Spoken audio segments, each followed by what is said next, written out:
Thanksgiving this year is exactly 25% less than last year, so that's good for New York. Who had this on their bingo card? But I just want to congratulate. I think you're going to have hopefully a really great mayor. The better he does, the happier I am. I will say there's no difference in party. There's no difference in anything. And we're going to be helping him to make everybody's dream come true, having a strong and very safe New York. And congratulations, Mr. Mayor. Thank you, Mr. President. Thank you. I appreciate it. Please. And I appreciated the time with the President. I appreciated the conversation. I look forward to working together to deliver that affordability for New Yorkers. What I really appreciate about the President is that the meeting that we had focused not on places of disagreement, which there are many, and also focused on the shared purpose that we have in serving New Yorkers. We had a meeting today that actually surprised me. He wants to see no crime. He wants to see housing being built. He wants to see rents coming down, all things that I agree with. Are you affirming that you think President Trump is a fascist? I've spoken about... That's okay. You can just say yes. Okay. All right. Okay.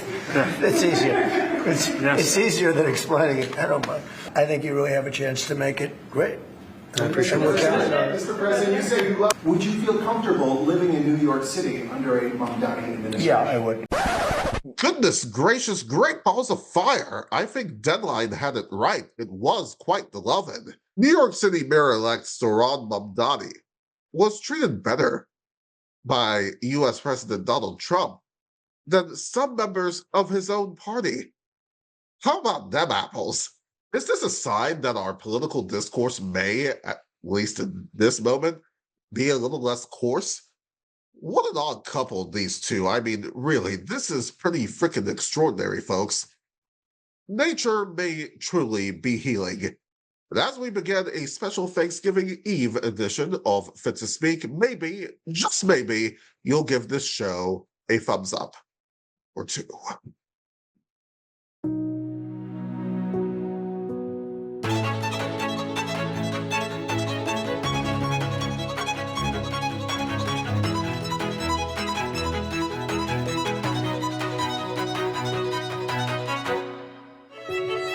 Hello and welcome to Fit to Speak. I'm Eugene Obah. So glad to have you with us. The shutdown is over for now. The relationship between President Trump and soon-to-be former U.S. Representative Marjorie Taylor Greene may be over for good, and the extent of the relationship between Trump and the late Jeffrey Epstein seems to be getting closer and closer to being detailed. As many of you get ready for Thanksgiving tomorrow, I will serve up an intellectual feast on the votes on the Epstein files and what it all means, along with all of the dramatic twists and turns. And later in the show, we'll have the first part of my discussion with sports journalist Regina Ham about the NBA's gambling scandal, along with its impacts across the world of sports.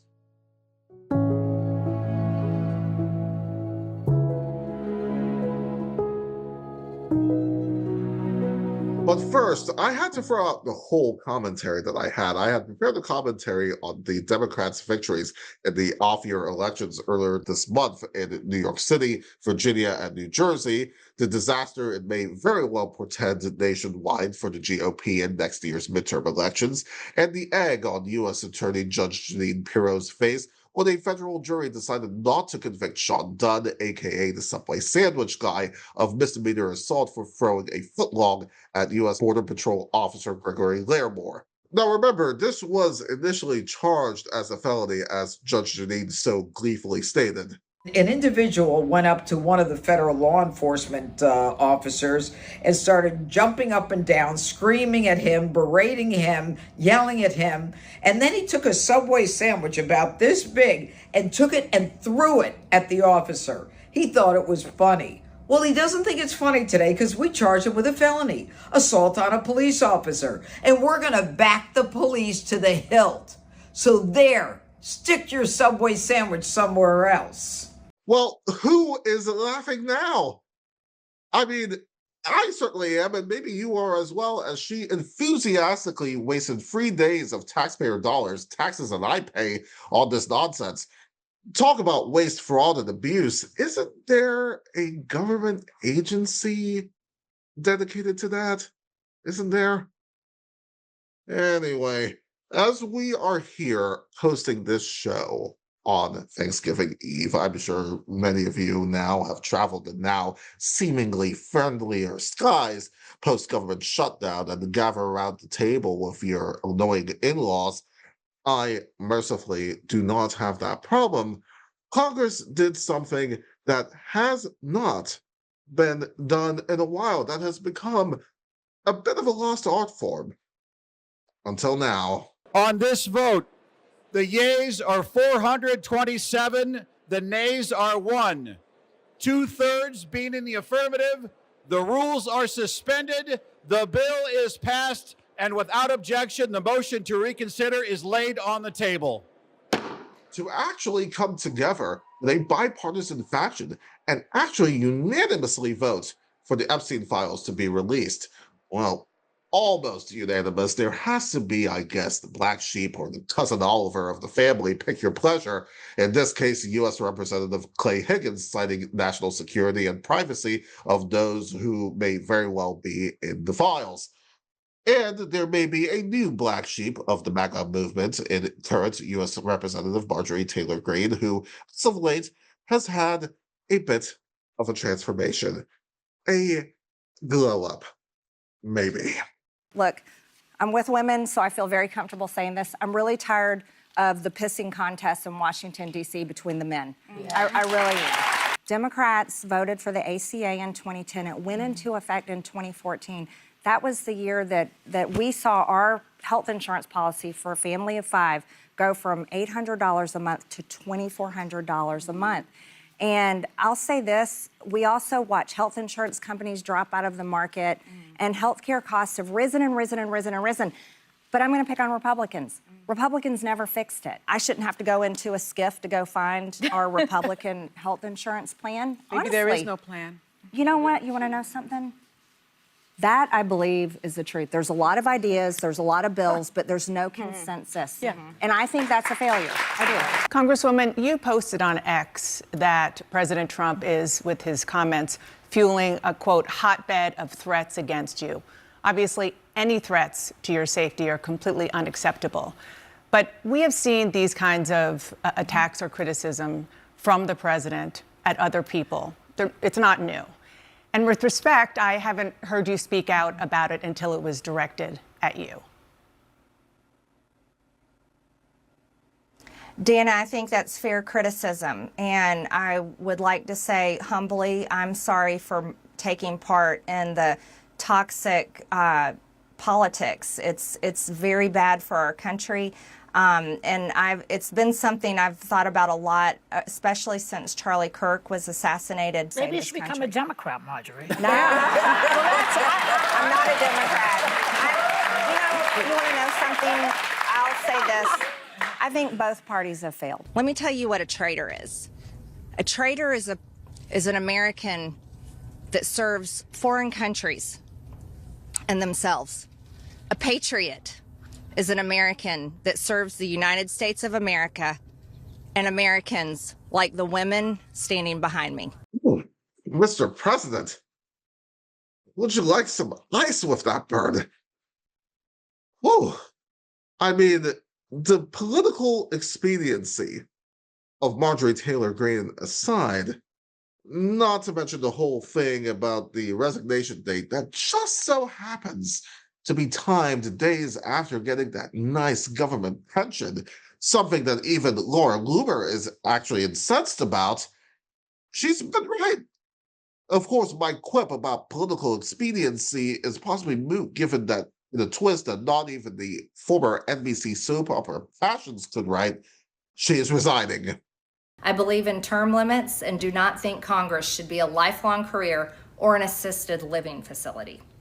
My only goal and desire has ever been to hold the Republican Party accountable for the promises it makes to the American people and put America first. I have too much self-respect and dignity. I love my family way too much, and I do not want my sweet district to have to endure a hurtful and hateful primary against me by the president that we all fought for, only to fight and win my election while Republicans will likely lose the midterms, and in turn be expected to defend the president against impeachment after he hatefully dumped tens of millions of dollars against me and tried to destroy me.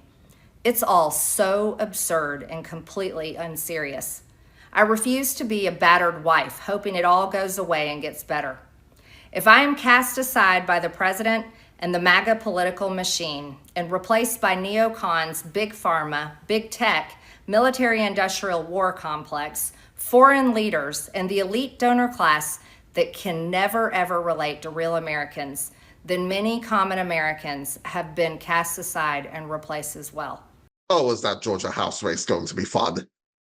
Now, I am reminded, when I think about all of this kind of sort of protestations on releasing the Epstein files, especially from the president, I'm reminded of part of a saying that was coined in 1880 by lawyer and Methodist preacher Samuel P. Jones that said, "A hit dog will holler."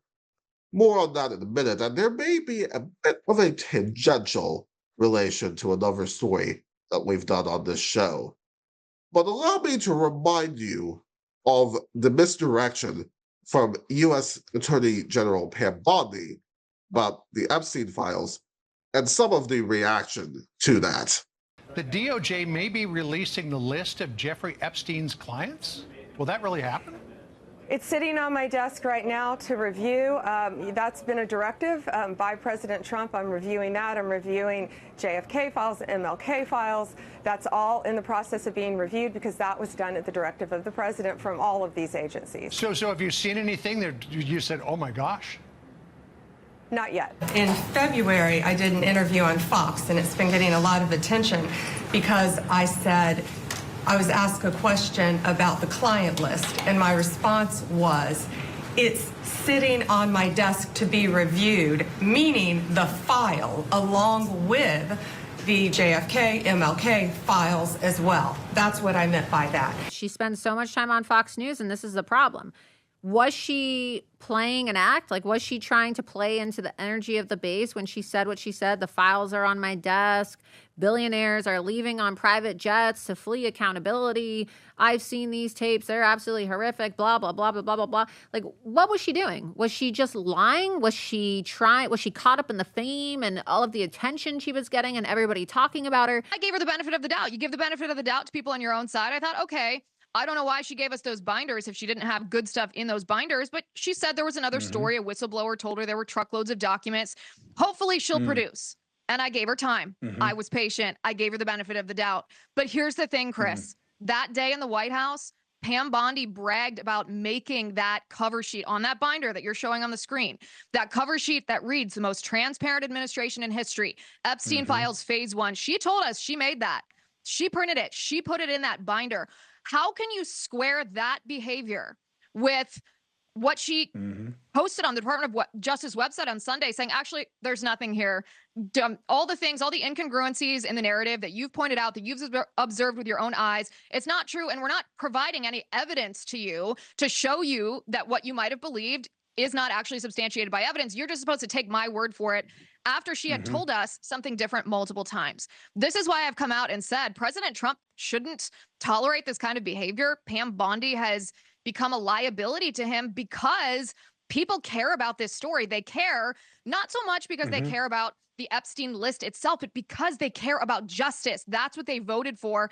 They voted for justice. They voted for transparency, and they're not getting either of those things with this kind of unforced error from Pam Bondi. Now, going back to the protestations and Jones's saying, when you react so viscerally to a statement as the president has done, right, then the truth may, and I emphasize may because we don't know one way or another,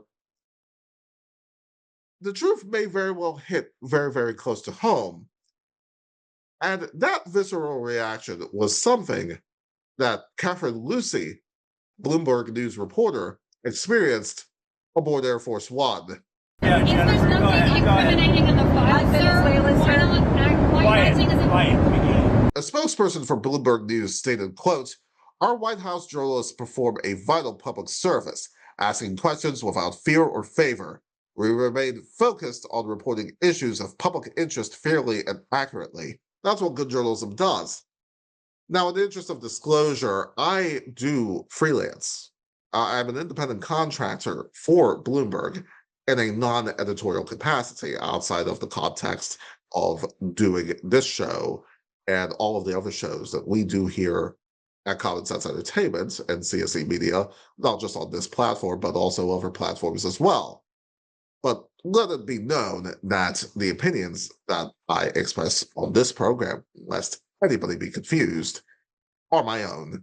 Now, she was right to ask if there truly isn't anything to worry about in the files, then why the reaction? It reminded me of something that occurred over a year ago, as we here on this show have been focusing heavily on missing broadcast industry professional Terrence Woods.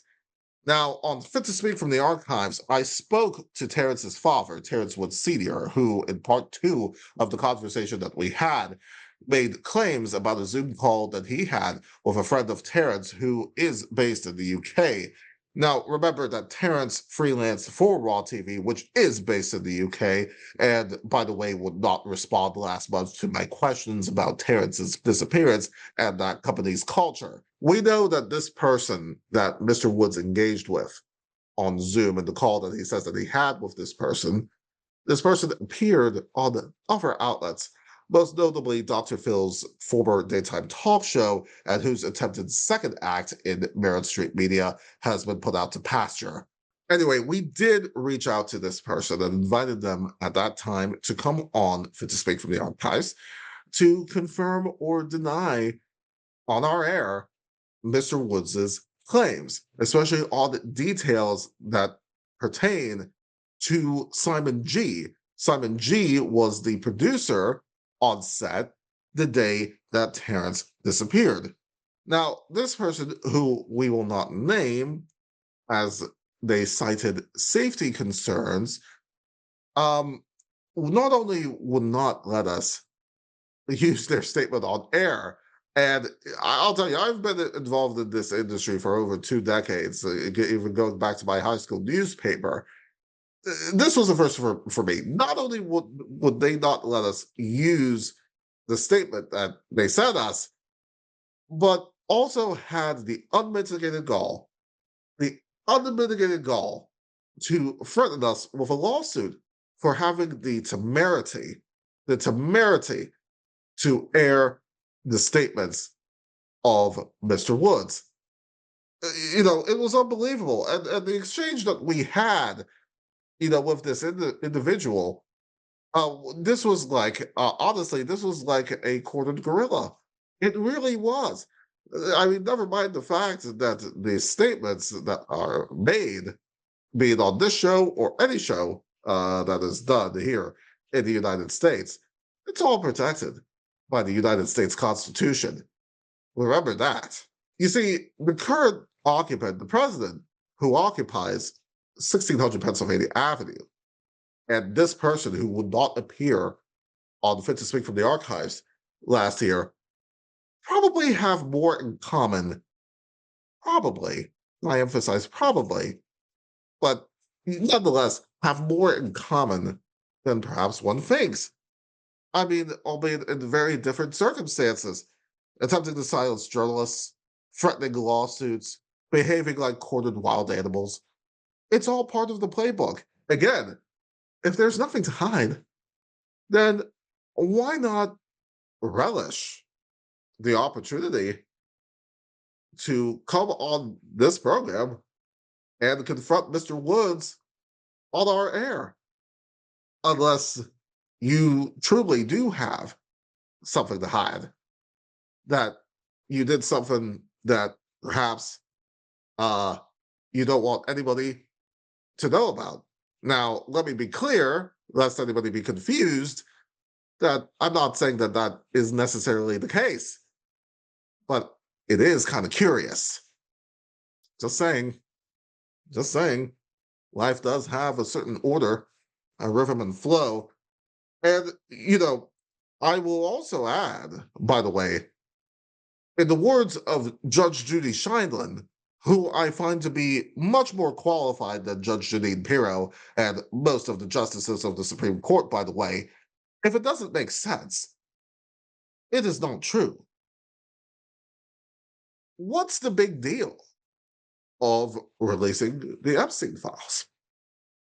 What's the big deal of releasing the Epstein files unless you really do have something to hide? That you did something, Mr. President, that you don't want anybody to know about.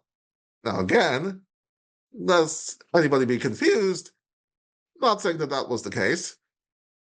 We'll see what happens there. But it is kind of curious.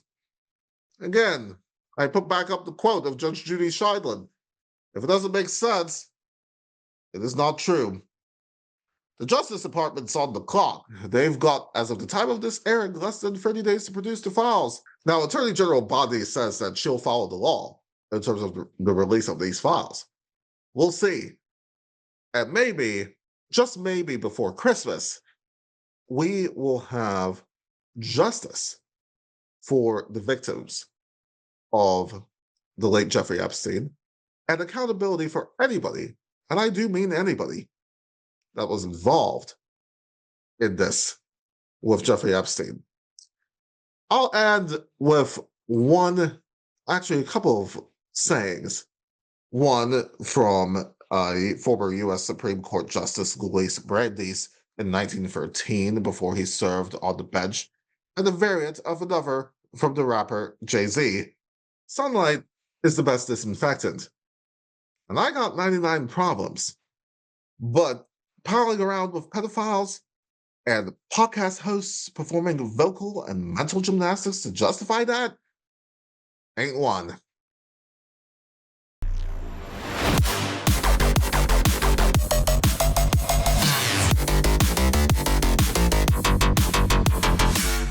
And joining me now is Regina Ham. She is a sports journalist. Regina, welcome to the show. It is great to have you on our program. Great to have you back. You know, this is the third time we mentioned off air. This is the third time we've had you on this show. And let's go ahead and get started with all of this stuff happening in the NBA. And it's my understanding that there has been some major developments that have come up on that front. So tell us more about what's been going on with this scandal, Regina. We have, Eugene. The Athletic today, updated a piece they wrote a couple days ago.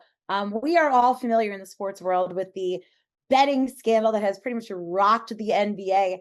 And right now, there actually is news that the NBA is asking multiple teams, one of the predominant ones named in this Athletic piece being the Los Angeles Lakers, about handing over documents and other property that could include mobile phones, that could probably include social media, et cetera, into the investigation as part of the whole illegal sports gambling, right? Now, this is new information. They want more information. The league needs new information, especially with the federal charges that were brought last month by the Department of Justice. And of course, now all of this is under the eyes of Congress. This is all in the scrutiny of Congress. And the fact that we're asking specific teams. Now, the Athletic article does name the Los Angeles Lakers by name. It does not seem to go into necessarily other teams as well. But the committees from both the House and Senate were asking why they actually hadn't uncovered any credible evidence thus far that players and coaches like Terry Rozier and Chauncey Billups, why they had no evidence at the time that the coaches and players used any of this information to help bettors win money. Both of these guys were arrested last month.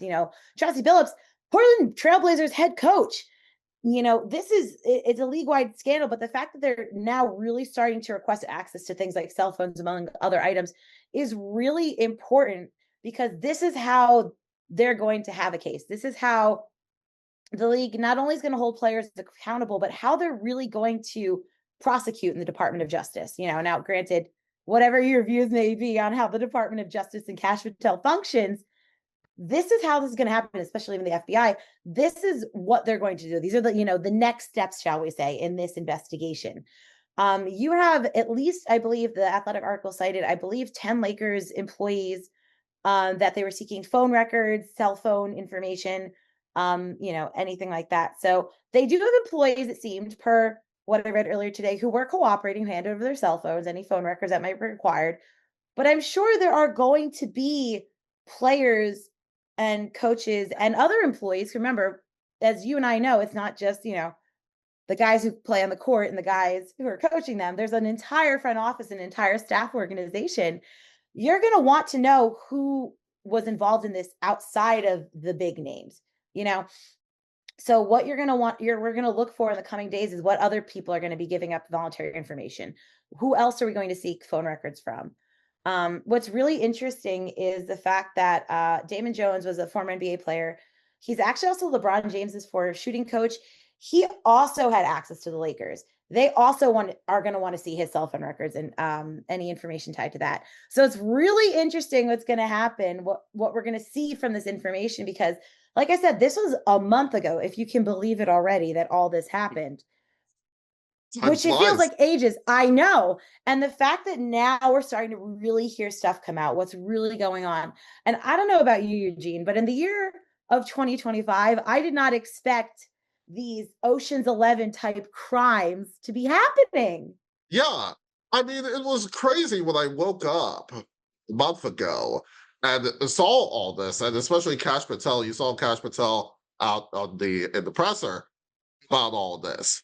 And I mean, it is just wild. So, I mean, this whole turning over of cell phone records and documents, because we know the criminal proceeding or even civil proceeding, there's discovery.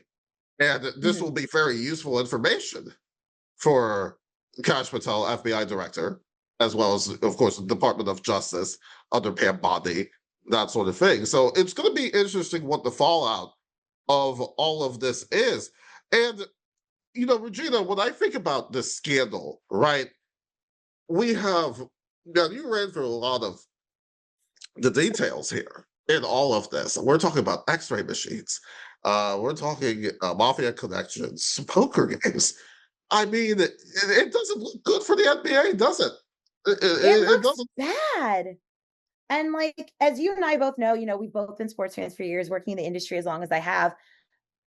Sports betting has been creeping its nasty little hands into almost everything, you know, like the NBA is one of the latest to be encountering this. I think back in 2018, I can count on one hand how many states actually legalized sports betting. And you could only actually place bets on individual games in Nevada. That was it. There were 4 states where their sports betting was legalized and 1 where you could bet on individual games. Fast forward 7 years later after that Supreme Court ruling in May 2018, and now that number is in the dozens.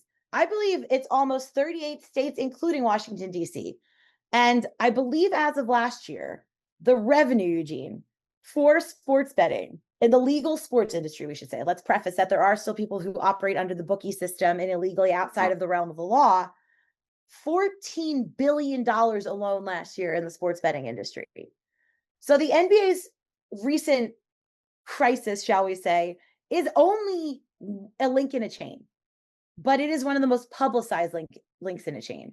Now, granted, you are seeing more MLB players coming out to have been involved in sports betting issues as well.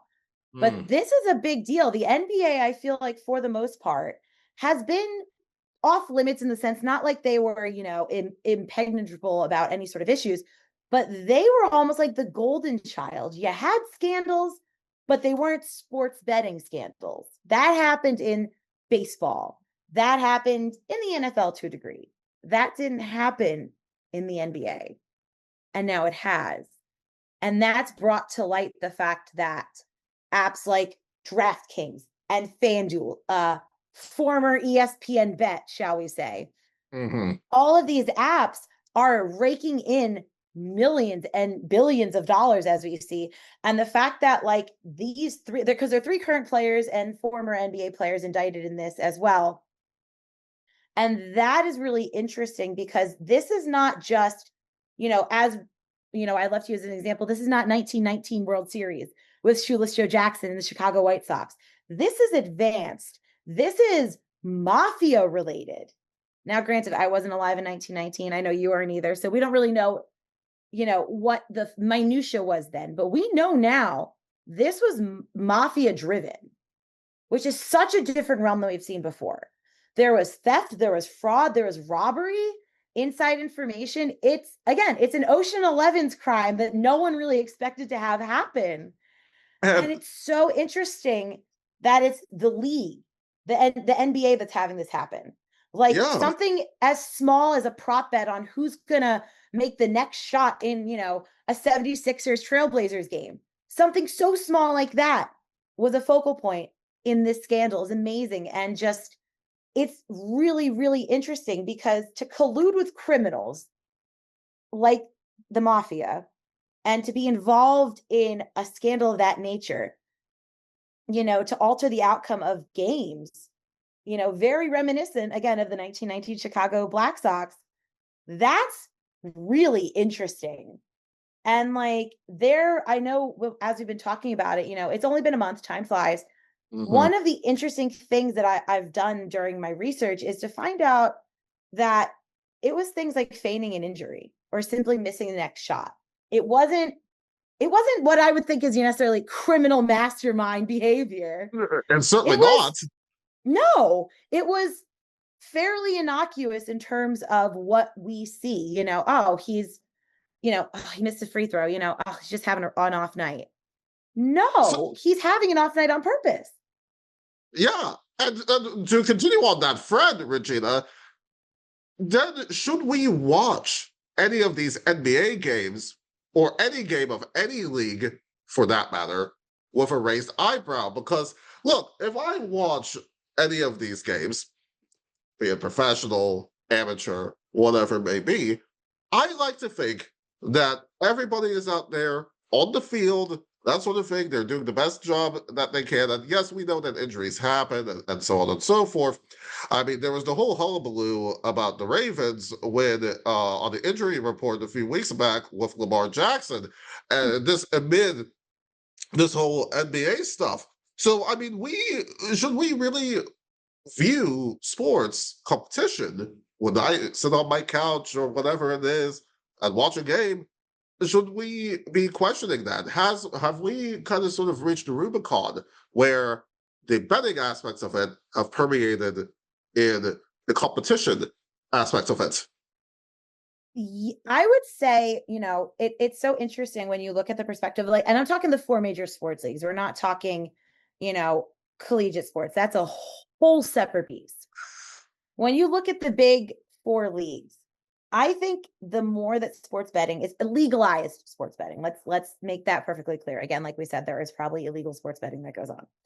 The more that these 30 plus states and the District of Columbia allow sports betting, we will always, maybe those of us who do not gamble, I am not a sports bettor myself, we will always keep an open eye.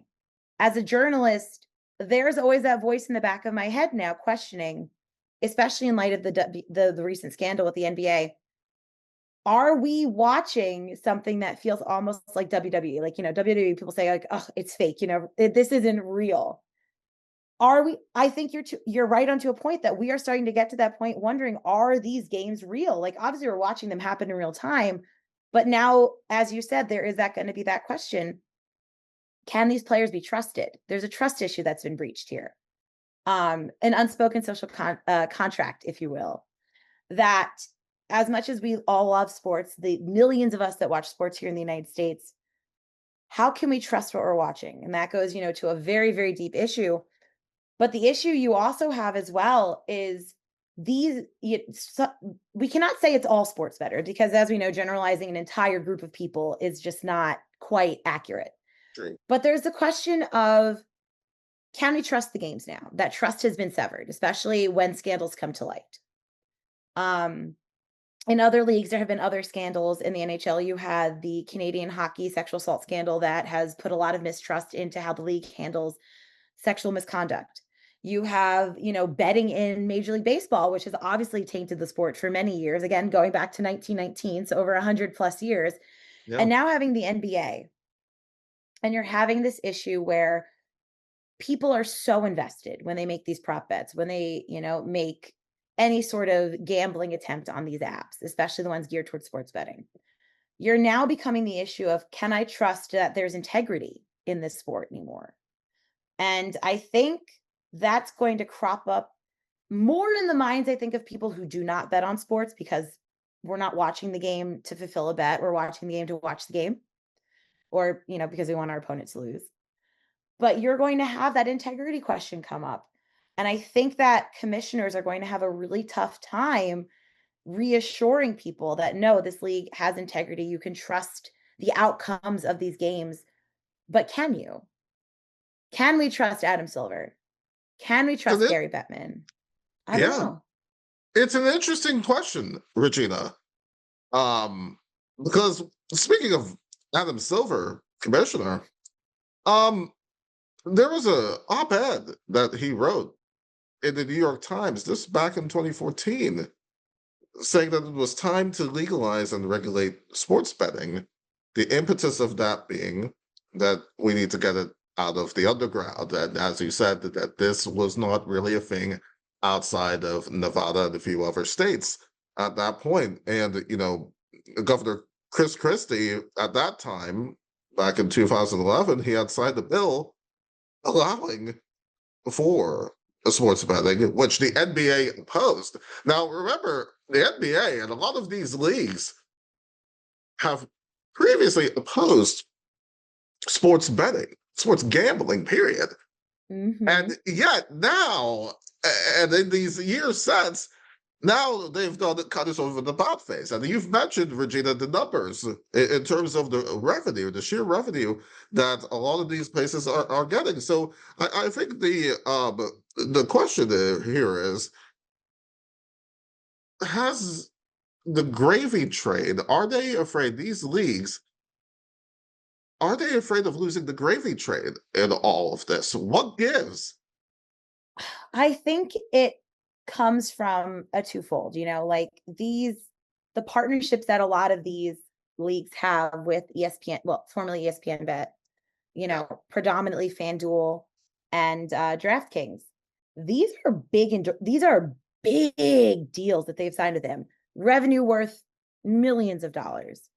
And for the league, even if you're a casual sports fan, but you're a big sports gambler, those are eyeballs on the screen, right, Eugene? Those are eyeballs they want on the games.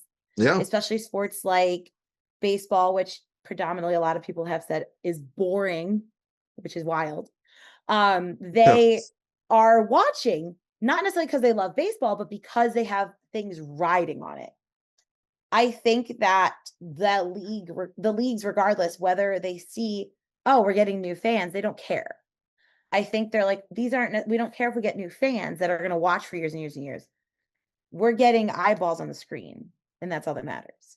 And for them, eyeballs on the screen, especially if you have, like MLS's season pass, or if you have NFL Red Zone, you have things that are costing hundreds of dollars a season. Like NFL Red Zone is not cheap. No, it isn't. Or you have the NBA season pass. That is also not cheap.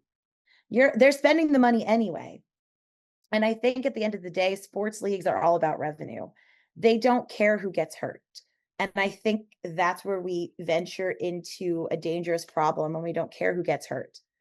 You have people, obviously, as you've mentioned, funneling hundreds of thousands of dollars into DraftKings and FanDuel. They're also shelling that out into the league because they'll go to games to watch them live. They'll spend the money to pay for that season pass, to be able to watch the games, to bet on the games. And it's kind of the question that you have to ask if you're a commissioner like Adam Silver, are the consequences worth it? Are they worth selling your soul, essentially, to betray the trust and integrity of loyal fans long before sports betting was a thing? And for a lot of commissioners, they seem willing to pay that price. And at the end of the day, that's also a price paid by their players. And I'm sure, as much as we could go into it, the horrific things that these players have encountered when betting goes wrong.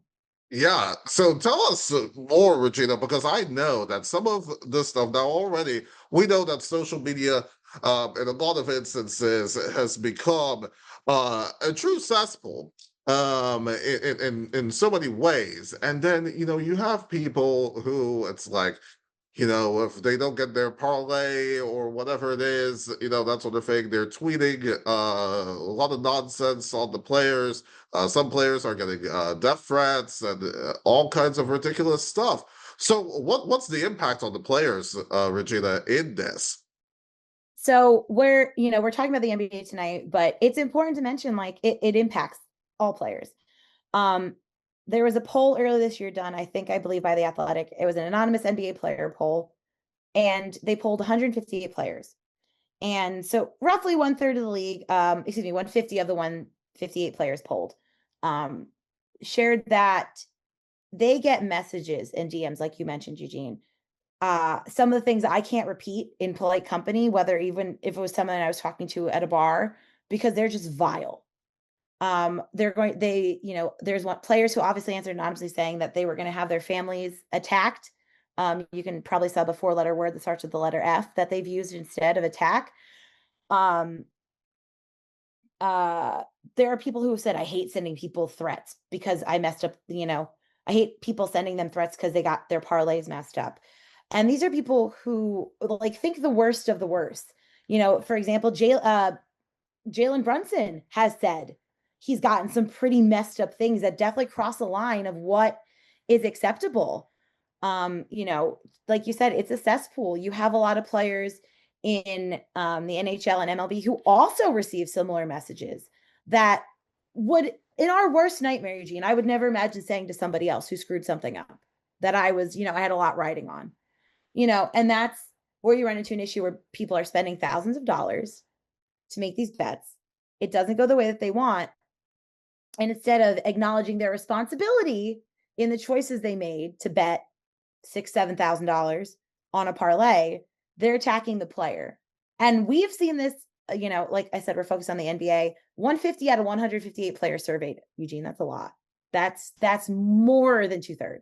Pretty sizable. That have been nasty comments, and not just attacking players, but their families. We always say in politics, you can attack a politician, but don't attack their family, right? You try not to do that anyway. We obviously know there are politicians in this day and age that do not care. This is true. Right. So now you're having players going, I fear for my wife and kids. There have been MLB players whose kids' school addresses have been leaked. There are NBA players who've had their wife's place of employment leaked, that they threatened their wives. If you're a commissioner and you're hearing your players going, I'm being verbally harassed, I'm getting death threats, like you said, how do we react to that? And your response is no response. That is a response. No answer is an answer. That's and right. So if I'm a player in a league like the NBA and I'm getting these death threats from fans who are, and some of these people aren't even really fans, they're just gamblers. I feel like I would have a responsibility to keep my players safe somehow. Obviously, like you said, social media is a cesspool. We cannot always police comments on social media as much as we'd like, but there has to be a line. And I think that's where a lot of the public is starting to become less enamored with sports betting, is when players come out and say things like this, especially when, we could go on for hours about this, college sports. These are teenagers sometimes. They are 20-year-olds who are getting death threats, being told they should go unalive themselves. They should go, commit some sort of self-harm. Or we know where you go to school, things like that, that at 19 years old, if I'm having someone threaten me because they made a bet and it didn't land, that's A, not my problem, but B, now as a school, how do you keep your students safe? Because remember, now these are children. The NBA are adults, but you still have, I think, as a commissioner, an ethical responsibility to find a way to keep your players safe, because this could become it only takes one deranged bettor to do something lethal to someone else. Almost definitely. And that's a scary thought. And that is unfortunately where there has been a large amount of people on social media who threaten players instead of holding accountability. We're like, you know what? Your bet didn't land, your parlay didn't land. That's gambling, that's a risk you take.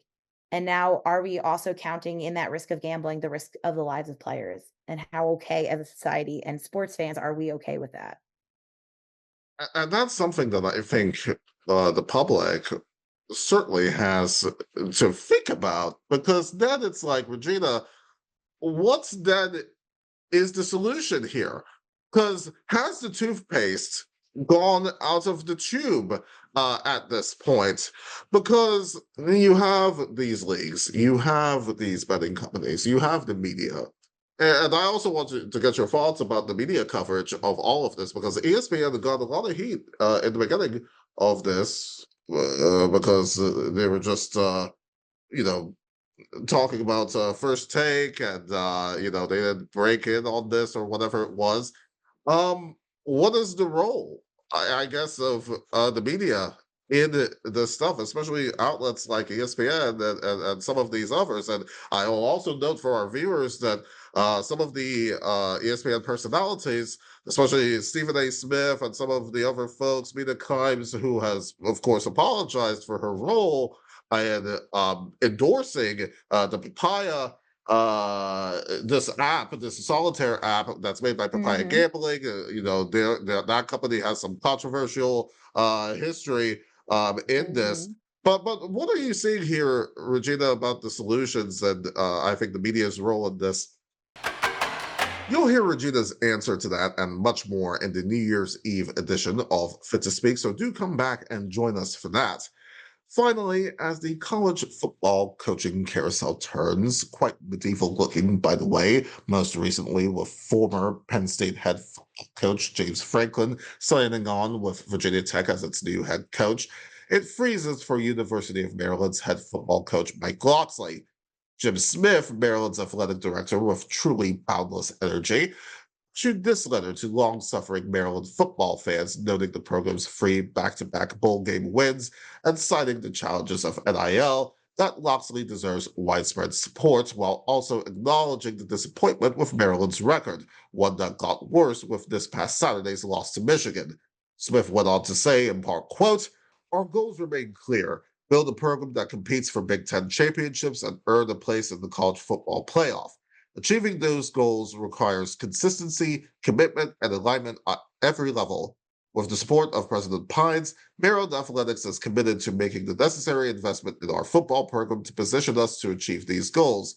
At the conclusion of the season, Coach Locksley, Senior Deputy Athletic Director Diana Sabo, and I will review every aspect of our football program to make sure that we are focused on getting the right type of resources in the right places to build a successful football program in this new era of college football. I am confident that we have the right foundation in place, the enhanced resources that position us to compete at a higher level in 2026, and a coach who can truly own the DMV. Every decision we've made reflects our belief in this program's potential and its leadership. We are fully committed to getting this right and making you proud of our football program. I remarked earlier this year in a bonus commentary that one thing that was correct in the reporting about Damon Evans, the former athletic director of the University of Maryland, who has since taken the job at SMU, is that football is the rising tide that lifts all boats. It does not have to be an either or in terms of whether or not you are a football school or a basketball school. It can be both and. Indiana is a case in point. Just look at Cignetti. Can Maryland be the next Indiana? Prior to the start of the season, the Athletic put a valuation on each of the Big Ten Conference's football programs. The Ohio State University, where Smith, along with the aforementioned Sabo, previously worked, was nearly $2 billion. Maryland, second from the bottom, only $100 million more than Rutgers. I'd imagine that Indiana's stock has become a lot higher. Having Mark Cuban in your corner also doesn't hurt. Given the suitors that are still on the carousel, I do think that keeping Locksley is a bit of a missed opportunity. It's not a move that I would have made.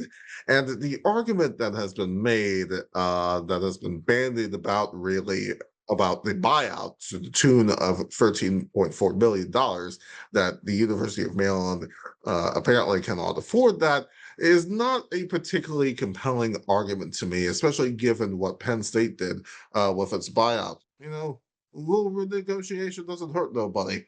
Now, I'm going to let you in on a little something, okay? I'm going to let you in on a little something. I was on a Zoom call recently with University of Maryland President Daryl Pines. I was on that call, and he spent a lot of time extolling the virtues as well as addressing a few of the challenges, but really addressed a lot of the virtues of Maryland's fine institution of higher learning. The public ivy, by the way, the rankings only scratch the surface of how elite the University of Maryland is. Now, he did not go much beyond Jim's statement. But what he did say was that excellence is expected in all aspects of the university, and that includes football. So we'll see what happens on that one. At least now they are on notice. I think great football, great basketball, great academics, and a great university is just like having a fine Thanksgiving meal, the finest of Thanksgiving meals. You can truly have it all. Thank you so much for watching. Listen, there's going to be a lot more where that came from, so you better stay tuned to catch it all. In the meantime, don't forget to follow us on all of our social media accounts for more information, including all of the bonus content that you'll see from today's show. And don't forget to subscribe and ring the bell on our YouTube channel so that you do not miss any of our episodes. And do visit us on Substack so that you can support all of the work that we do here. Until next time, I'm Eugene, and remember, we will not be silenced.